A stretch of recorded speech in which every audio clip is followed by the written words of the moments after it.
All right, friends, before we start the show, I wanted to let you know that I have a new class available. It's called Press Start on Your Brand Messaging.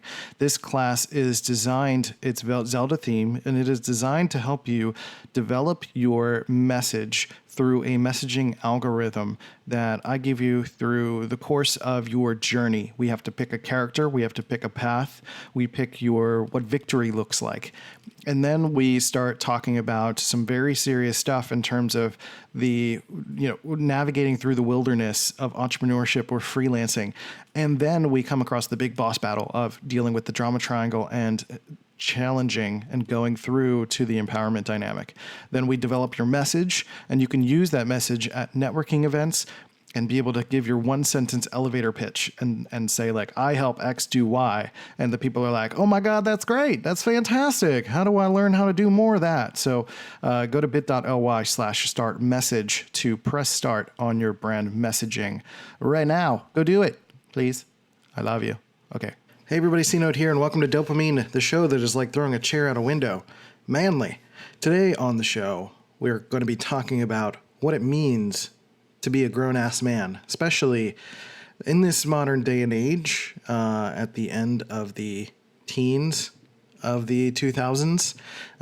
There are some challenges culturally with expressing yourself as a man, and it's about not only just sharing a little bit of that perspective, but finding what the core values are of being a good grown-ass man to the people in your life. So let's hit the button and do the thing on Dopamine. Let's go. Drums, please.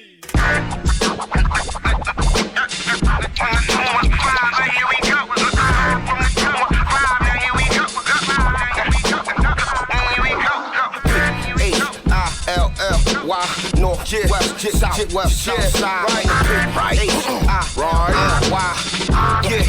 yeah. Now here it is.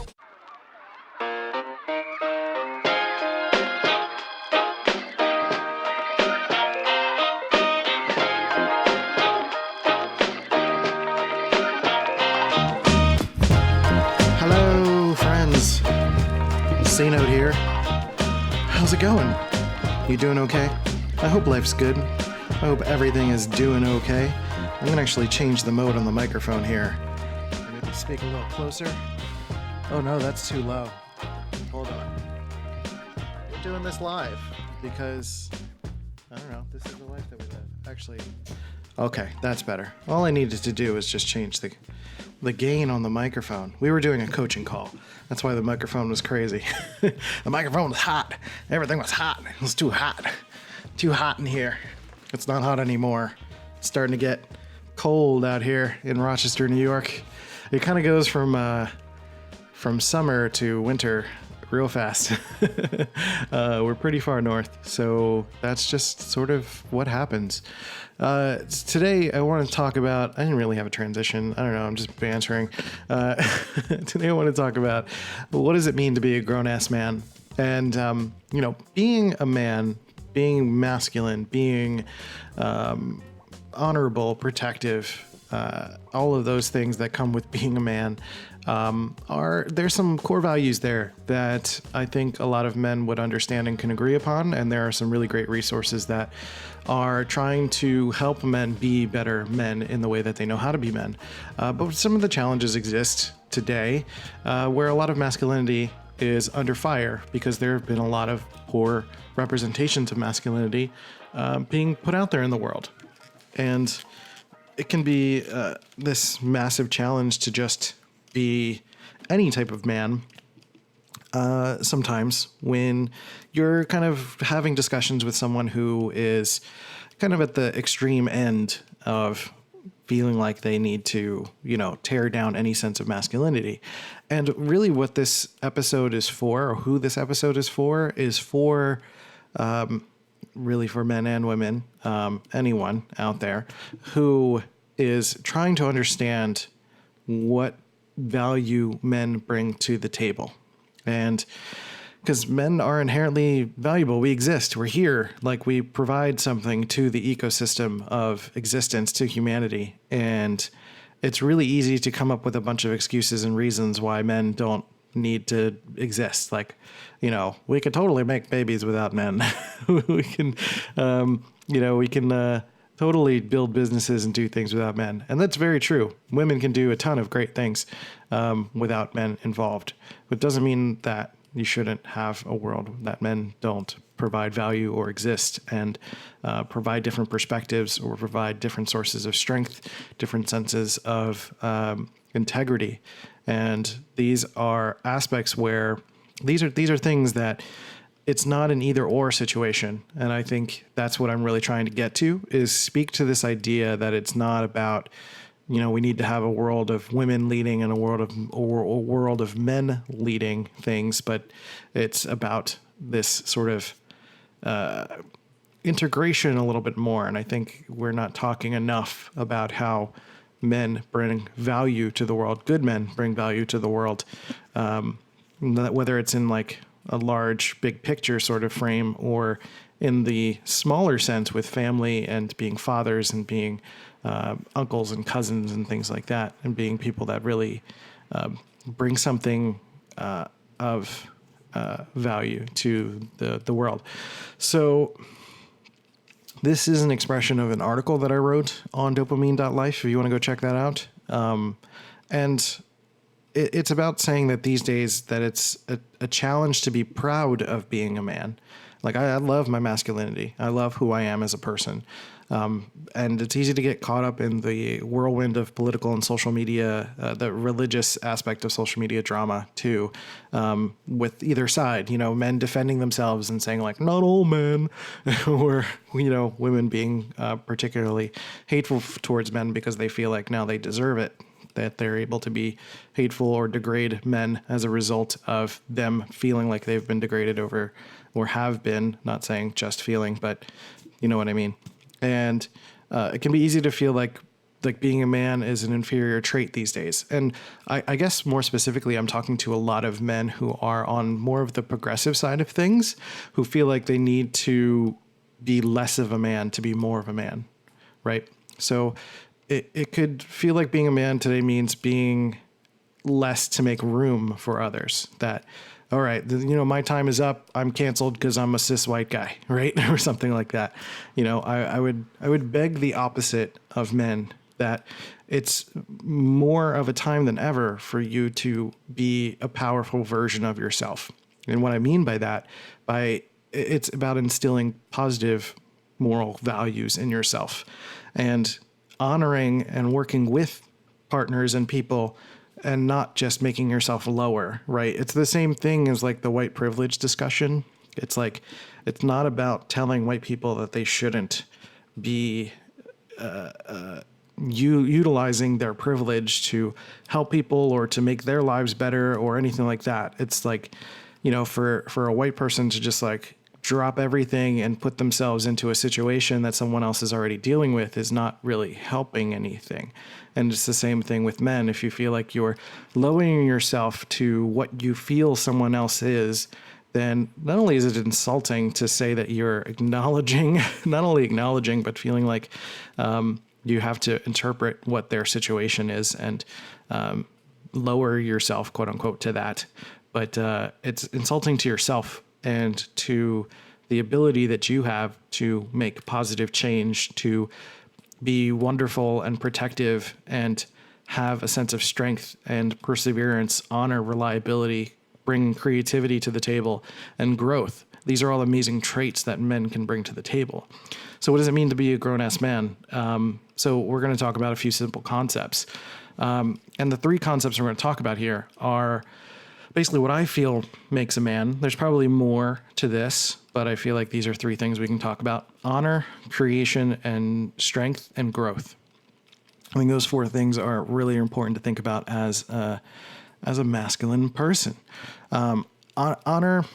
So we're going to talk about with honor first. Honor means to be the best version of yourself that you can be. To honor yourself and honor other people, because honoring yourself means you're going to be your best. To be proud of who you are as a man, to work towards building a legacy for yourself, and to forge your own path. To have honor is to have a high sense of self-esteem and plant your feet firmly as someone who is reliable to those you care about, and to be the creator of your confidence.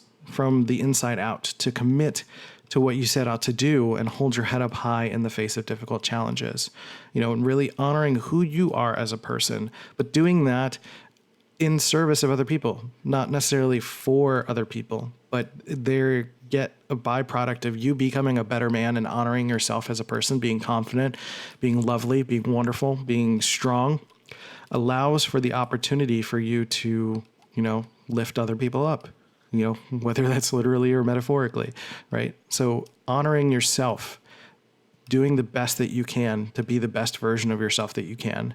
And that doesn't mean that, better than you are. It's part of the 4 agreements as well, right? It's thinking about being the best version of yourself doesn't mean owning yourself to a higher standard than you currently are. I think having a higher standard means you can push yourself. Of course, that's part of it too. But that means also not feeling bad for not being a better quote unquote man, right? It's about assessing where you are now, assessing where you want to be, and then honoring the difference and being able to commit yourself to set out to do what you want to do and hold your head up high in the face of those difficult challenges. Number 2 is creation. And I consider being a creator to be the opposite of victimhood. I think creativity is giving back to reality. And I think men are very much capable of that. Self-created victimhood is not something that fits into the masculine scheme at all, right? I don't see that as a manly trait. I see that as being meek or being weak or being sort of lower in victim blaming or blaming yourself or blaming other people and pointing fingers, right? It's the being, the assumption of that life always happens to you as opposed to you having a sense of influence or control over your life.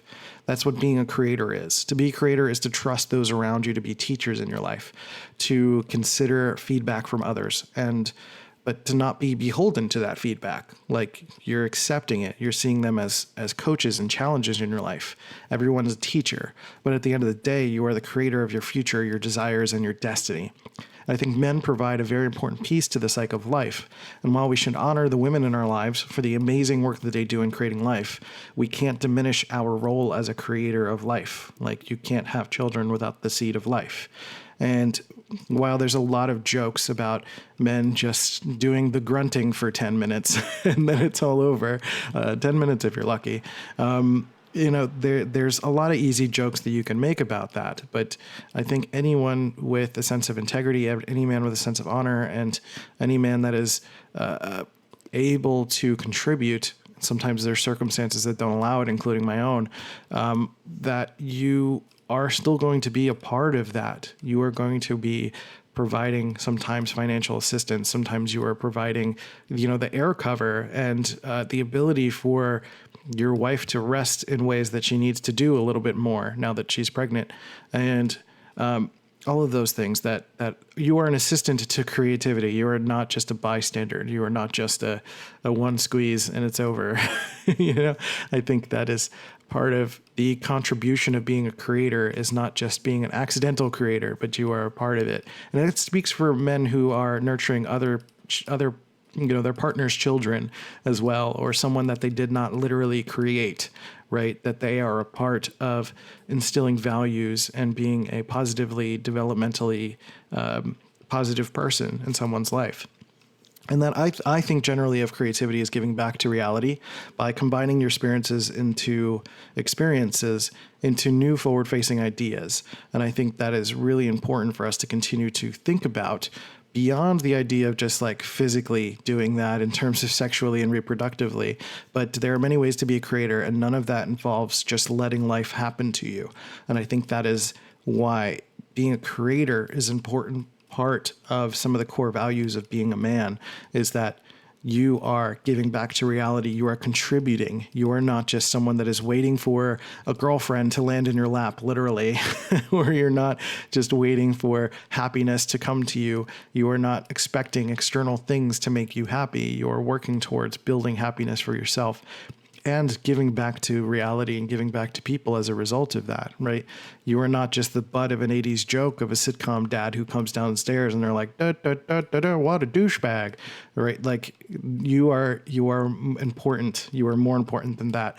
And I know society doesn't allow for men to feel a sense of importance in that way, but I think it's really important to continue to feel that way and work towards, building that within yourself, regardless of what's going on in society and all the rhetoric and words that people are trying to use to figure out how to navigate today's social climate. So there's two more. I'm going to take a quick break and we'll cover the rest.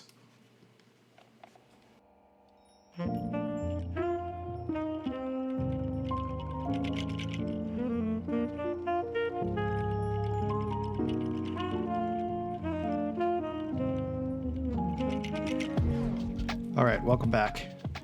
It's a little bit hard to record this episode, and I'm a little frustrated at that. But I'm frustrated because I think we're all in this place of inelegance of trying to figure out how to speak to each other's strengths and to lift people up while not tearing other people down. And it feels like there's just a lot of duality in the world in that sense, that it's really hard to really honestly give perspective and respect perspective without taking it personally, without it taking offense to it, all of that stuff, right? It's really easy to just kind of dictate what it is someone can or cannot say and not hear them out. And I think that's been a problem throughout all of human history. But it doesn't help to ask that of other people if we're not able to lift ourselves up and do that for ourselves. So it is a challenge to record this episode talking about masculinity and manhood. And I just want to reiterate that I'm doing it with love for everyone. And that I feel like this episode is for men. That's all it is. There are podcasts for men. There are, plenty of resources for all sorts of different types of people. And, I'm a man. So this is part of my story is being a man. And I want to share some of this with the world of how to be a better man. And I think one of the ways that really helped me start to become a better man is through, I was with my ex-wife and we were getting set to be married, and I had the aspiration. I just wanted to be a better man. I wanted to be a better man for her and our future kids and all of that stuff. And I think I succeeded in a lot of ways in terms of my growth. I became a better person. I think even though our relationship completed, I think, I learned a lot and I was able to grow through a lot of that. And the journey never stops. We continue growing. We continue to try to be a better person. And it's not just about being a better person. It's about being a better man. And being a better man means serving the people around you in the best way that you can, usually. So that comes in the form of honor, and that comes in the form of creativity and being expressive and being, lovely and welcoming and caring and thoughtful, right? And those are things that are embedded in some of these other aspects, but it's part of what I'm doing and what I feel like the Art of Manliness is doing, and a lot of male-focused YouTubers and stylists and things like that are really trying to help men not only dig themselves out of the rut of stigmas and stereotypes, which I'm quickly learning is what I'm tackling a lot is stigmas over and over again. So that's some interesting revelations lately, but also that people themselves need to pull themselves away from those stigmas and not necessarily just like assimilate to them, but also as a society that it can be really frustrating and a struggle to feel like you have some guidance somewhere. Again, when there's like so many sitcoms of dads that are just like the goofy dad that is completely out of touch, or the over commanding dad that is also completely out of touch, right? And there is like so many caricatures of like men being useless and the only thing men have to offer is being a jerk, right? And, or being douchey or trying to be creepy or anything like that, right? So I find that there are a lot of nuances worth exploring here. That's something I've been thinking about a lot lately too. And this is all a tangent leading to like finishing what we're talking about, but I'm trying to figure out some more of the nuances too of like, what do women actually find creepy in men, right?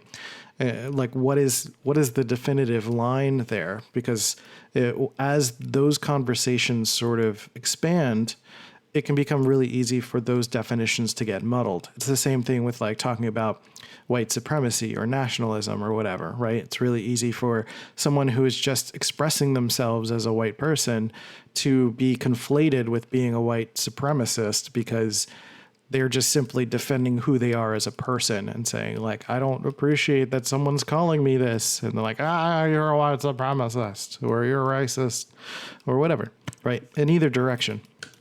It's not exclusive to, those are just examples, right?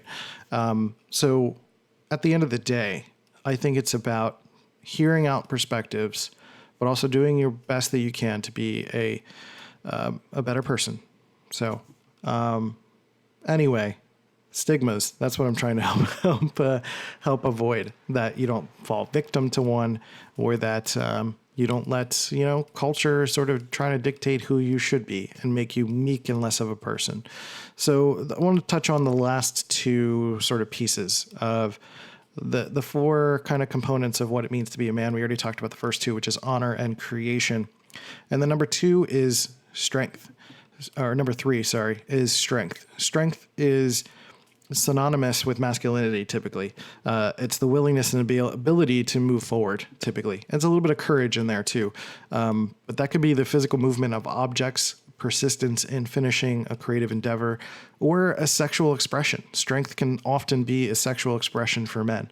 That, expression of strength, physically looking strong, or displaying your strength, or just having strength in character is something that is used to attract a mate, usually. And those are male physical sexual expressions.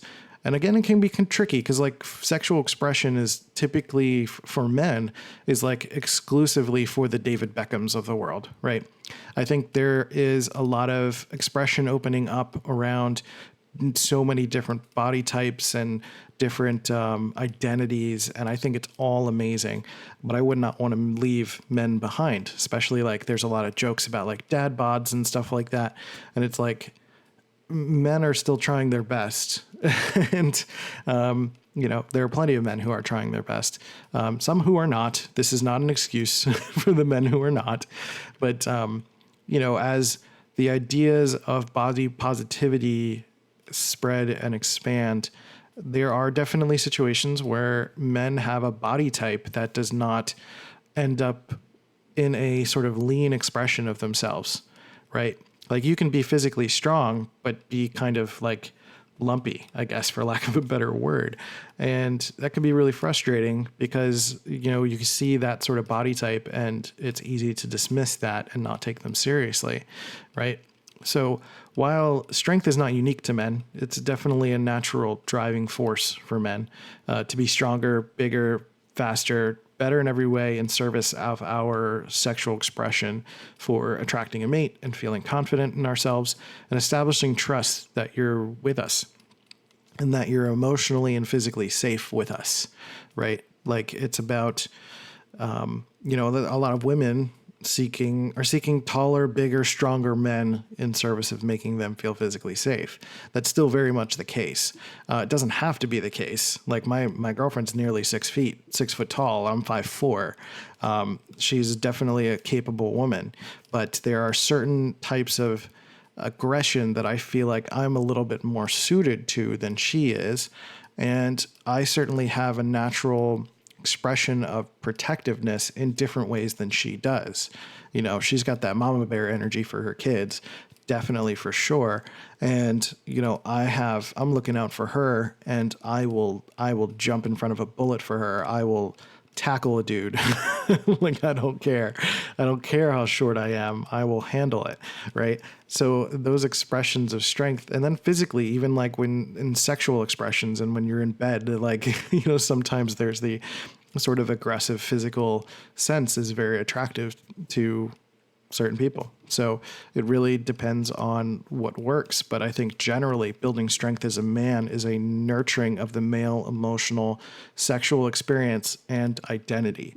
So I think that's why it's so important to not only take care of your body, but to strengthen yourself, lift weights. And not only that, but like learning techniques and its ways to connect with other men and its ways to learn micro masteries and just become a little bit more disciplined as well. Strength brings a lot of those things to the table that I think is incredibly important. So strength is probably my personal favorite of these. I think strength helps to lead to the other ones, because if you have strength and you have a good perspective, you're kind of experiencing the endorphin rush quite a bit.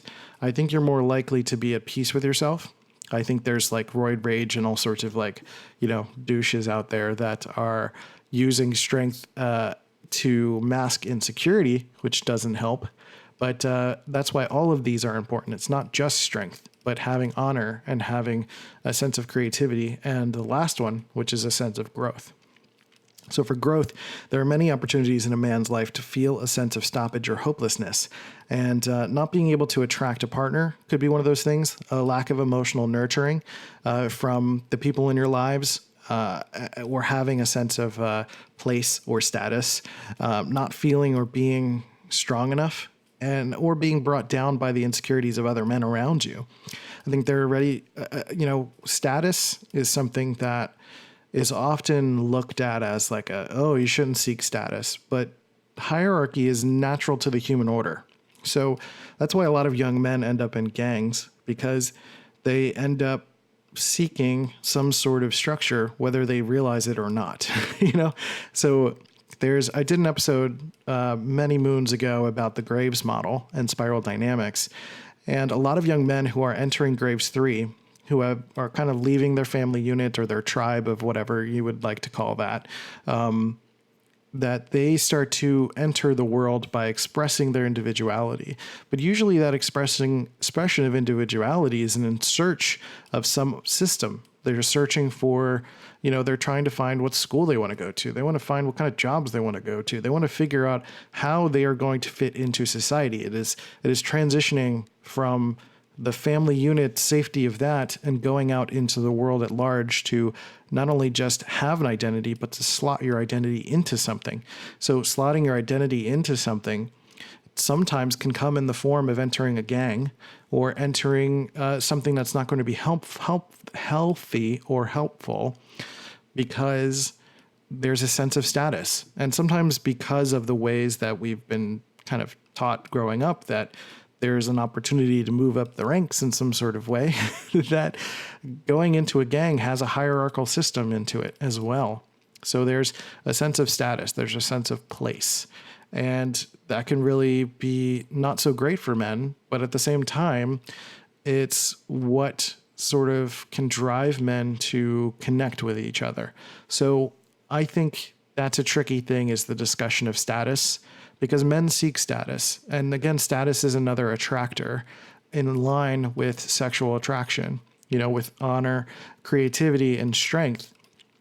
And without growth, without the nurturing of the emotional aspects of men, of human growth, that's when you can end up going into gang situations or going into situations where you need an inflated sense of status or some sort of faux status or some sort of situation to make yourself look better or feel better, as opposed to actually improving your sense of security, right? So again, I'm going to go through kind of this list is not being able to attract a partner. Maybe you're feeling physically not great. Maybe you don't have the tools to know how to attract someone, or you don't feel like you've had enough experience with women to feel like that's ever going to happen for you or whoever you're attracted to. Lack of emotional nurturing could mean that maybe you didn't have a mother figure in your life, or your father was not an emotional person, or that's maybe not part of your personality too, is that maybe you're more thinker driven and you didn't have any emotional nurturing. So, everything's about results or something like that. Right. And not feeling, or being strong enough, could provide the incentive to seek out a system that's going to be external and not helpful and not make you feel safe, which could be, a gang, my boys have my back, that kind of thing, right? Or being brought down by the insecurities of other men around you and therefore not feeling good enough about yourself. And a lot of this is emotional. There's a myriad of challenges out there to face on a day-to-day basis, and the only solution is to keep growing as a person, to keep nurturing yourself, especially emotionally as a man. Like, there's not enough love around emotional growth for men. And one of the challenges is that men make up a large portion of the thinkers in the world, right? There are thinker women and there are feeler men. But, there are lots of thinker men who just, the natural tendency is not to be emotionally focused. And it's easy to undervalue the emotional experience in our lives. But I've seen time and time again, not only through myself, but through plenty of other men in life, that if you are not honoring the emotions in your life, honoring the people in your life who have emotional experiences, and particularly just being aware that you have complicated emotional experiences that need love and nurturing, that, it's going to catch up to you, that you're going to go through an emotional crash. Your brain is going to force it to happen. You can get into override mode as much as you want and force your thinking and logic in every situation. But at some point, if you're not addressing what needs to be addressed, if your body and your brain doesn't rid yourself of the poison of the things that you're being naturally affected by the external things that you need to grow from and challenge and reframe around, then it's going to catch up to you. It's going to mess up your focus. It's going to give you plenty of opportunity to stumble. And I think facing our emotions, the only way out is through. And that's what growth is all about. Especially if you identify yourself as a thinker, that being thoughtful about your emotional experiences is incredibly important for growth as a man. So life is going to keep throwing you challenges. And as opportunities to level up, as opportunities to level up your character. So you're going to have all sorts of different areas in your life. And I mentioned earlier that there are going to be challenges. There are going to be people in your life that are going to be teaching you, but everyone is a teacher in some sort of way, right? It's really easy as a way to maybe prove your strength to be angry, or to try to start fights, or to try to do something that's going to be an expression of your insecurity without actually say, I'm insecure, right? And sometimes that's a challenge too in relationships. Sometimes, especially young women, no offense to young women, I'm sorry, but sometimes that happens where a young woman is not, doesn't have her own sense of nurturing for other people sometimes, and can be really heartless towards a male's emotional experience or the attempt at male expression of emotions. And it's not that you have to do the emotional labor for the man in your life. I don't think that that's codependent. That's not helpful. But to be patient with a perspective, I think, is valuable, and sometimes can leave men feeling like we're broken, and just makes us feel angrier that that there aren't, the women in our lives that we love and we're showing affection for are sometimes not giving us that space to work through our emotional experience, that their emotions are the only thing that matters, and that, we can't honestly share what we want to share. Sometimes I've had this conflict in the past where there's a desire for my partner to have me express myself emotionally more often. But once I start to do that, there's the equivalent of like, stop being a baby. You're a grown man, right? So you can't hold the two things in the same hand. You can't ask a man to be more emotional and then make fun of him for being a baby, right? That's not fair to do that. I think it depends on the context, but I don't think it's fair to ask a man to express himself and then not allow him to express himself, right? To be honest. And I think it worked. Again, it's about growth for everybody. It's about growth because men have to do that for women as well, right? It's going to be harder on the other way around, where there are men who need to hold space for their partners, who need to listen entirely to what their partner's thought process is, whether that's male or female, regardless of who your partner is, but making space for your partner and listening to them and understanding and valuing emotional experiences as part of the data-driven experience that you already have in your mind, right? And if you're an emotional man, I know that's a challenge too, right?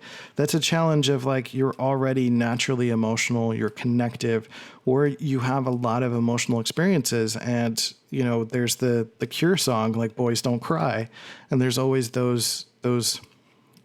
I hate to use the word toxic, but it's an expression of that where there's just been this perpetuation of men not being able to express themselves emotionally. And then it comes out in fury. It comes out in anger because, like I said, if you're not addressing your emotional state, if you're not stating that you're feeling insecure or feeling troubled by something, it's going to come out. It's going to leak out in all sorts of ways. Like your brain is an input and output system. You know, you get something in your brain that causes an emotional experience, you have to get it out somehow. Like you have to work through it and you have to express yourself. And expressing yourself is like the equivalent of pooping. It's like if you leave it all bottled up, you're going to get constipated and you're going to get all gassy and gross and it's not going to feel good and you got to let it out, right? So I know a lot of men are naturally pretty gross with the expressions of farting and I don't know. I don't do any of that stuff really. I fart by myself. I don't know why. It doesn't. I don't know. I've never been one of those dudes that were just like gross. It just wasn't my thing. But I know a lot of dudes, you know, understand that metaphor that it's really easy to be like, hey, I gotta let this out. I can't just keep it in. And then everyone has to suffer. But it should be the same with your emotional experience and an honest expression of your emotional experience, right? In a way that's like, you're not trying to point fingers at people. You're not trying to hurt people. You're not trying to place blame externally, but you're trying to say, I feel, right? A lot of the arguments that couples have, that people have, is this you language. Like, you said this, you did this, you're this, your parents this, you this, the kids did this, you this. No, it's like, I feel this. I feel like because this was said that you don't value me as a person. I feel that because this is happening, that you're not honoring who I am. Or I feel that because you're spending more time with this person that I'm feeling insecure about that. And it's not that I don't trust you, but I just need a sense of reassurance that everything is okay, right? Something like that, right? I think it's like men can say that. You can say that as a man. You're allowed to. And I think if you have a partner that is not allowing for the nurturing of that, then you need to take serious stock in your relationship. Just going to be real there. So, like I said, life is going to keep throwing you challenges as opportunities to level up with the different areas of your character and how to deal with conflict, improving your emotional literacy, connecting with your partner, and being able to provide a sense of love and security for your community. These are not automatic feelings that come with being a man. They take time, they take effort, they take patience, right? Like there's a lot of cultural difficulties when it comes to the expressions of men, but at the same time, there are definitely women who have a hard time with difficult expressions of themselves as well. Like I said, there are thinker women, there are feeler men, and there are challenges in those expressions because we have to kind of navigate through culture. But like I've talked about, this is about navigating and separating yourself from the stigma and allowing yourself the permission to be the identity of who you are as a person, right? And I think men, regardless of your gender orientation in terms of like your sexual preference or anything like that, I think there are plenty of men who still identify with the values of being masculine, of being a man, right? So manliness is not about rah, I'm a man, I'm going to steamroll everybody. It's about love. It's about nurturing. It's about respect. It's about being a lovely person. It's about being a sexual person. It's about not being creepy, being respectful, and being a person who's always kind of growing and expressing your insecurity and expressing your emotions and being honest and not blaming people for things, and seeing that everyone in your life is a teacher and that not everyone's trying to ruin you or tear you down, that there are opportunities for connection in every situation, that any of these 4 values that I talked about, honor, creation, strength, and growth, allow for the opportunity to be connected with other men and to allow you to connect with a partner in larger ways in terms of your creative and sexual evolution, in terms of your reproducing and stuff like that too, finding a partner, etc. So I kind of stumbling all over the place, but I'm trying to wing it as I talk about this too. But I don't know. I think, many people feel like many men feel as though there are a slew of people waiting at their doorstep with pitchforks, ready to tear them down. There are just a multitude of reasons why that doesn't matter and it shouldn't affect you. There's no excuse to undervalue yourself. Other genders, beliefs, and attitudes are not your enemy, and especially other men who deserve your support as much as you do from them. So they're no villains in your path. There are only teachers to improve your opportunities for growth, and there's plenty of opportunity for everyone. So make space. It's okay. Yeah, that was like a man-spreading joke, but but it's cool. So that's it. That's the episode. Went a little long, but I think this is a really important topic. I will probably reiterate this about last year around the same time. Actually, I did like a manliness week of episodes when I was doing episodes 5 days a week. So you can go back to, it was around last September. Yeah, around this time of year. And I did 5 episodes about male body image issues, things around manliness in particular. Because I think while, yes, these topics are not the center of attention right now, and there are definitely plenty of situations and cases where men need to step back, especially situations with like women's reproductive health. Like, what are we doing? That's a lady thing. Let the lady things happen. Let the lady things be lady things. But at the same damn time, men things are also men things. And I think we should not let other people tell us how to be better men as well. We should find resources from men who are teaching us to be better men, but not to exclude the beautiful people in our lives that have other opinions and perspectives as well.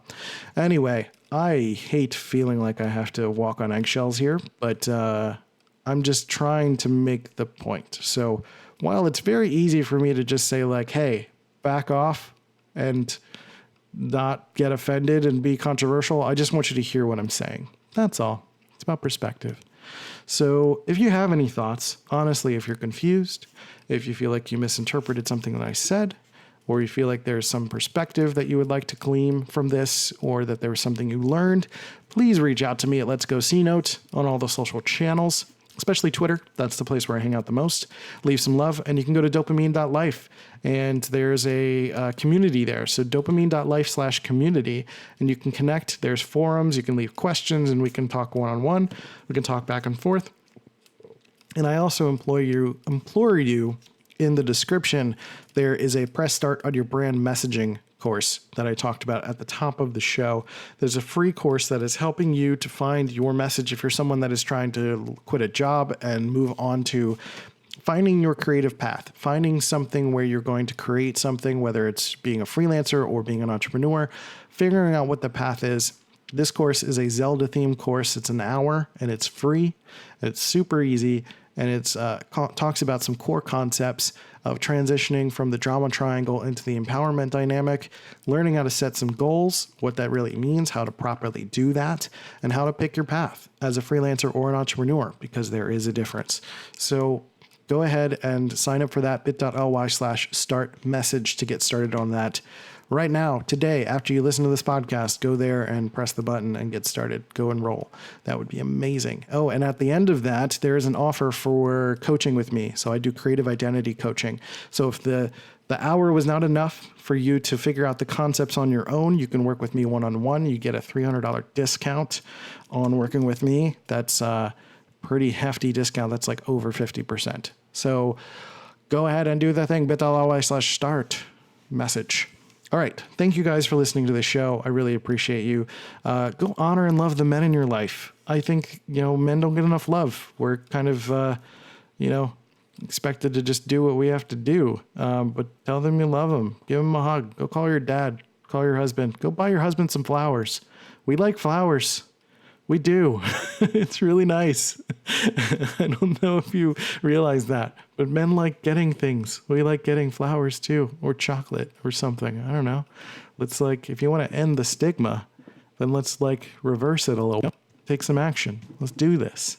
All right. I love you guys. Take care of yourselves and each other, and I'll catch you next time on Dopamine. See ya. Hey, you beautiful human. Thanks for listening to Dopamine and providing your support for this show. I really, really appreciate it. If you really love this show, leave a review on iTunes and Stitcher to show some love for the podcast. You can also check out C.NOTE.media to check out my work and my courses. But with that, we'll catch you next time. See you guys later.